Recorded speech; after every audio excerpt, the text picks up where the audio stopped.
Hello, it's Nate Jomaa, the Florida mortgage guy.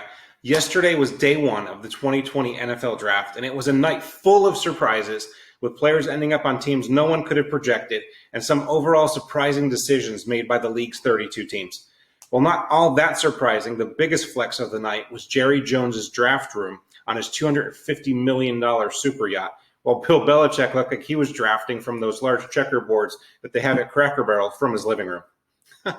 In honor of the NFL draft, today's quote comes from one of the winningest quarterbacks to ever play the game and arguably one of the greatest quarterbacks of all time, Peyton Manning. Here's what Manning is quoted as saying. You hear about how many fourth quarter comebacks that a guy has, and it means to me that a guy screwed up in the first three quarters. So what does that mean? We're always celebrating the fourth quarter comeback. But if you stop to think about it, Manning is spot on here. It means that for 45 minutes, the team wasn't performing at their best and reaching their maximum potential on the field. Yes, while it is a team effort, the quarterback is the guy that the blame is placed on. Therefore, when you hear about a quarterback who came back in the final quarter, made the most of his downs, moving the ball down the field and threw a couple of touchdown passes, he seems like the hero of the world. Well, I don't want to take away this victory and celebrate the comeback, the come from behind win, all of those things. I also don't want to make light of why it required a come from behind to equal the win. When you're in a position of leadership, whether it's a team of one or a team of many, you have to look at each game, each sale, each opportunity as a series of events. If you start off the meeting or the sales pitch strong, you're more than likely going to keep pushing and maintain that level of strength throughout.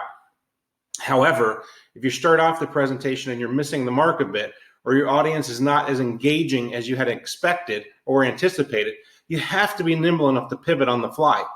Being able to do this is not something that you can do successfully without being well prepared, knowing your subject matter, and practice. Peyton Manning did not walk out onto the field, scream Omaha, and suddenly figure out how to hit his receivers and how to avoid the defenders coming his way. He looked at that play as a series of events and made changes throughout that set of downs and throughout the game to ultimately be able to raise his hands in victory. If you feel like maybe I've tapped into something you're interested in discussing one-on-one, I invite you to call or text me, and we can map out exactly what you should be doing to thrive today. Please like, share, and tag a friend that needs to hear this today. Thank you for joining me to get your morning started, and I'll see you again tomorrow morning. Make it a great day.